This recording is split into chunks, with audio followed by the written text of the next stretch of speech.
ஓம் ஸ்ரீ குருபியோ நமக. ஓம் ஸ்ரீ மகா பெரியவா சரணம். வரும் ஜனவரி 15ஆம் தேதி பொங்கல் பண்டிகை, தை திருநாள். அன்றைய தினம் நீங்க கட்டாயம் சமைக்க வேண்டிய 4 காய்கறிகளை பத்தி தான் இந்த பதிவுல பார்க்க போறோம். இந்த காய்கறிகளை சமைக்கிறதால என்ன விதமான நல்ல விஷயங்கள், பலன்கள் கிடைக்கும் அப்படிங்கறதையும் நீங்க தெரிஞ்சுக்கணும். அதுக்கு முன்னாடி நம்மளோட வீடியோஸை இப்போதான் நீங்க ஃபர்ஸ்ட் டைம் பார்க்குறீங்கன்னா மறக்காம சப்ஸ்கிரைப் பண்ணிக்கோங்க. தொடர்ந்து இது மாதிரி அப்டேட் தெரிஞ்சுக்கிறதுக்கு பக்கத்துல நோட்டிபிகேஷன் பெல்லை கிளிக் பண்ணி ஆல் அப்படிங்க செலக்ட் பண்ணிக்கோங்க. இப்ப என்ன விதமான காய்கறிகளை சமைக்க போறோம் அப்படிங்கிற பத்தி தெளிவா தெரிஞ்சுக்கலாம். மார்கழி முடிந்து தை பிறக்கக்கூடிய அந்த நாளை நம்ம பொங்கல் பண்டிகையா கணக்குல எடுத்துக்கிறோம். நம்ம வாழ்வதற்கு வாழ்வாதாரமாக இருக்கக்கூடிய உணவு தரக்கூடிய சூரிய பகவானுக்கும், அதை நமக்கு விளைவித்து தரக்கூடிய விவசாயிகளுக்கும் நன்றி தெரிவிக்கக்கூடிய அற்புதமான ஒரு நாள் தான் இந்த ஒரு பொங்கல் பண்டிகை.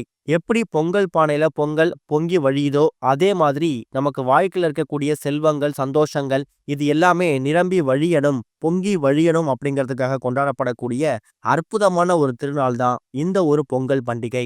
இனிப்பு, செழுமை இது எல்லாத்தையும் குறிக்கக்கூடிய அற்புதமான இந்த நாள்ல நம்ம பண்ணக்கூடிய பரிகாரங்களும் வழிபாட்டு முறைகளும் நமக்கு எக்கச்சக்கமான பலன்களை ஏற்படுத்தி கொடுக்கும். போகி பண்டிகையில ஆரம்பித்து காணும் பொங்கல் வரைக்கும் இந்த பொங்கல் பண்டிகையை நம்ம 4 நாட்கள் வெகு விமர்சையா கொண்டாடுவோம். ஒரு வருஷமும் மார்கழி முடிந்து தை பிறக்கக்கூடிய அந்த நாளை நம்ம தை திருநாளா பொங்கல் பண்டிகை கணக்குல எடுத்துப்போம். அப்பேற்பட்ட பொங்கல் பண்டிகை இந்த வருஷம் நமக்கு ஜனவரி 15ஆம் தேதி வந்திருக்கு. ஜனவரி 14ஆம் தேதி மார்கழி 30 போகி பண்டிகை.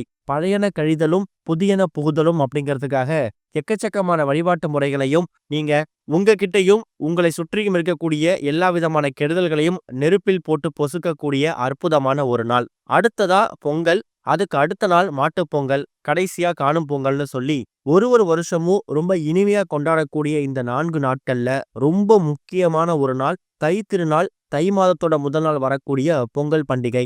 இந்த வருஷம் பொங்கல் பண்டிகை நமக்கு வியாழக்கிழமையில வந்திருக்கு.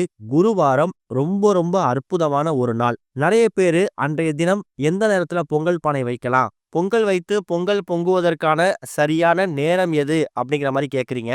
வியாழக்கிழமையில காலையில 6 மணிலிருந்து 7:30 வரைக்கும் யமகண்டம் இருக்கு. மதியம் 1:30 மணிலிருந்து 3 மணி வரைக்கும் ராகு காலம் இருக்கு. இந்த 2 நேரத்தை தவிர்த்துட்டு மற்ற நேரங்கள்ல நீங்க பொங்கல் பானை வைத்து வழிபாடு செய்யலாம். அதுலயும் சூரியன் தெரியக்கூடிய அந்த நேரத்துல வைக்கிறது ரொம்ப விசேஷம். காலையில சரியா 10:30ல இருந்து 11:30 இதுதான் ரொம்ப உகந்த நேரம், நல்ல நேரம். அந்த நேரத்துல நீங்க பொங்கல் வைத்து வழிபடும் போது உங்களுக்கு ராகு காலம், யமகண்ட மாதிரியோ இல்ல மற்ற கெட்ட நேரங்கள் மாதிரியோ எந்த நேரமும் அதை சுற்றி இருக்காது. அதுவும் 10:30 11:30 மணிக்கெல்லாமே உங்களுக்கு சூரியன் நல்ல பிரகாசமா ஒளிர் விட்டு தெரிவாரு.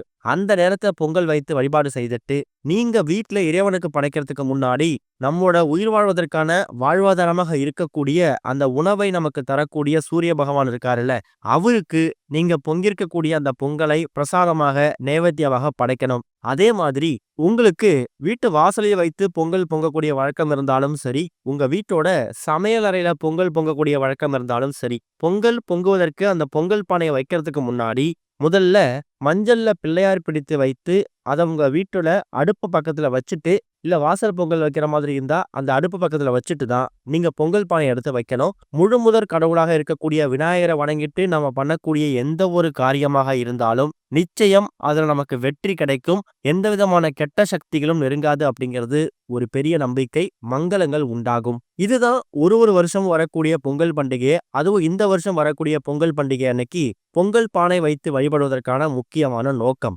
அன்றைய தினம் நீங்க சர்க்கரை பொங்கல், வெண்பொங்கல்னு சொல்லி 2 விதமான பொங்கல் நீங்க பொங்கி உங்க வீட்டோட பூஜை அறையில படைச்சிட்டு சூரிய பகவானுக்கு படைச்சிட்டு அதுக்கப்புறம் நீங்க பிரசாதமா சாப்பிடுவீங்க. அது இல்லாம இப்ப நாம சொல்லக்கூடிய இந்த 4 விதமான காய்கறிகளை கண்டிப்பான முறையில அன்றைய தினம் நீங்க உங்க சமையல்ல சேர்க்கணும். ஒருவேளை உங்களால அன்றைய தினம் பொங்கல் மட்டும்தான் பொங்க முடியும், நாங்க வேற எதுவும் சமைக்க மாட்டோம், அதையே உணவா எடுத்துப்போம் அப்படிங்கிறவங்க குறைந்தது இந்த 4 காய்கறிகளையும் பூஜை அறையில வைத்து பூஜை பண்ணுங்க. அதுக்கப்புறமா இதுல ஏதாவது ஒரு காய்கறியாவது நீங்க உங்களோட சமையல்ல சேர்க்கிற மாதிரி பாத்துக்கணும். அதுல முதல் முக்கியமான பொருள் இனிப்புல இருந்து ஆரம்பிக்கலாம். சர்க்கரை வள்ளி கிழங்கு.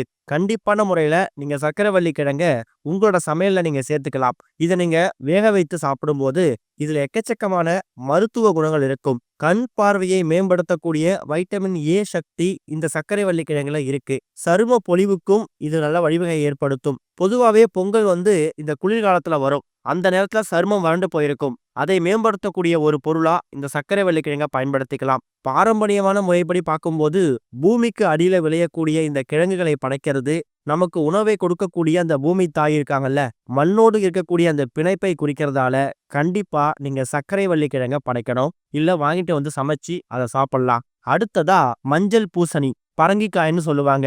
இது திருஷ்டியை நீக்கக்கூடிய அற்புதமான ஒரு பொருள். மங்களத்தோட குறியீடு. அதனாலதான் விசேஷங்கள்ல இந்த பூசணிய பெருசா பயன்படுத்துறாங்க. அதுலயும் இந்த மஞ்சள் பூசணின்னு அழைக்கப்படக்கூடிய பரங்கிக்காய் இருக்கு இல்லையா? கண்டிப்பான முறையில இப்ப நாம சொல்லக்கூடிய காய்கறிகள்ல நீங்க எதை சமைக்கிறீங்களோ இல்லையோ, பரங்கிக்காய வாங்கிட்டு அத பொரியல் செய்து சாப்பிடணும். பரங்கிக்காய் சாப்பிடுறது மூலயமா மன அழுத்தம் குறையும் அப்படிங்கிறது ஒரு பெரிய நம்பிக்கை. இரத்த அழுத்தத்தை சீரா வைக்குதாம். இப்படி பல மருத்துவ குணம் நிறைந்த இந்த பரங்கிக்காய பல மகத்துவம் நிறைந்த ஒரு மங்களகரமான பொருளா கருதி, பொங்கல் பண்டிகை அன்னைக்கு நீங்க வாங்கிட்டு அதை பொரியல் செய்தோ, இல்ல வேற ஏதாவது சாம்பார் மாதிரி வைத்தோ நீங்க சாப்பிடுறது ரொம்ப விசேஷம். அடுத்ததா வாழைக்காய். எப்படியும் அன்றைய தினம் பூஜையில பொங்கல் அன்னைக்கு நீங்க சுவாமிக்கு படைக்கிறதுக்காக வாழைப்பழம் வாங்கிட்டு வச்சிருப்பீங்க. அது இல்லாம வாழைக்காய பொங்கல் அன்னைக்கு நீங்க ஒரு வறுவல் மாதிரியோ, இல்ல உங்களுக்கு வாழைக்காய் எப்படி செய்தால் பிடிக்குமோ, அந்த மாரி உணவா தயார் செய்து நீங்க உணவுல எடுத்துக்கிறதும் விசேஷம் தான். வாழைக்காய் படைக்கிறதுக்கான முக்கியமான நோக்கம், வாழையடி வாழையாக நம் குலம் தழைக்க வேண்டும் அப்படிங்கிறதுக்கான ஒரு அடையாளமா தான் இந்த ஒரு வாழைக்காய நீங்க சமையல்ல பயன்படுத்தணும். கடைசியா பீன்ஸ். எப்படி இருந்தாலும் நீங்க சாம்பார் வைத்து வழிபடுற மாதிரி நைவேத்தியமா படைக்கிறீங்கன்னா, கண்டிப்பா சாம்பார்ல நீங்க பீன்ஸ போட்டு சமைச்சுக்கலாம். குறைந்தது ஒரே ஒரு பீன்ஸாவது நீங்க சமைக்கணும். இதுவும் நாட்டு காய்கறிகள்ல முக்கியமான ஒரு பொருள். இப்போ நாம சொல்லியிருக்கக்கூடிய சர்க்கரை வள்ளி கிழங்கு, பரங்கிக்காய், வாழைக்காய், கடைசியா பீன்ஸ். இந்த 4 முக்கியமான காய்கறிகளும் பொங்கல் தினத்தன்னைக்கு நீங்க பொங்கல் வைத்து வழிபடக்கூடிய வழக்கம் இருந்தாலும், இந்த 4 காய்கறிகளையும் உணவாக சமைத்து சாப்பிடுறது மூலயமா மருத்துவ ரீதியாவும், மகத்துவ ரீதியாவும் இந்த 4 காய்கறிகளுக்கும் தனித்தனி பலன்கள் இருக்கு. இதுல எதுவுமே எங்களால கிடைக்கல. ஏதாவது ஒரு பொருள் தான், ஒரு காய் தான் வாங்க முடியினாலும், கொஞ்சம் கூட யோசிக்காம, இதுல ஏதாவது ஒரு காய்கறியாவது பயன்படுத்தி, அன்றைய தினம் சமையல் செய்யறதுக்கு முயற்சி பண்ணுங்க. கண்டிப்பான முறையில பரங்கிக்காய் செய்யறது கூடுதல் விசேஷம். மங்களகரத்தோட மறு உருவம், எக்கச்சக்கமான திருஷ்டிகளை போக்கக்கூடிய ஒரு பொருள். அத ஞாபகத்துல வச்சுக்கோங்க. இயற்கை கொடுத்திருக்கக்கூடிய ஒரு அற்புதமான கொடைதான் இந்த காய்கறிகள். பொங்கல் அன்னைக்கு இத சமைக்கிறது ஒரு முக்கியமான ஒரு பரிகாரம் மட்டும் கிடையாது. ஆரோக்கியமான ஒரு வருடத்தை ஆரம்பிப்பதற்கான ஒரு அஸ்திவாரம். கண்டிப்பா இந்த ஒரு தகவல் ஒரு மிகப்பெரிய பயனுள்ள தகவலா இருந்திருக்கும். இந்த 4 காய்கறிகள்ல ஏதாவது ஒரு காய்கறிய பொங்கல் தினத்தன்னைக்கு நீங்க சமையல்ல சேர்த்து சாப்பிட்டாலே, அது இந்த வருஷம் அதுவும் தை மாதத்துல நீங்க பண்ணக்கூடிய ஒரு மிகப்பெரிய விஷயமா இருக்கும். நம்பிக்கையோட பண்ணுங்க. இந்த காய்கறிகள்லாம் உங்க வீட்ல ஏற்கனவே இருந்தாலும் பரவாயில்ல.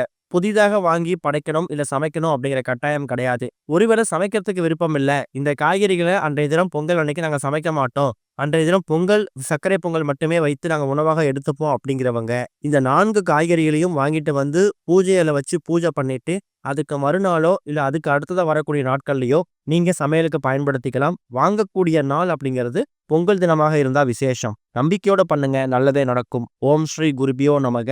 ஓம் ஸ்ரீ மகா பெரியவா சரணம்.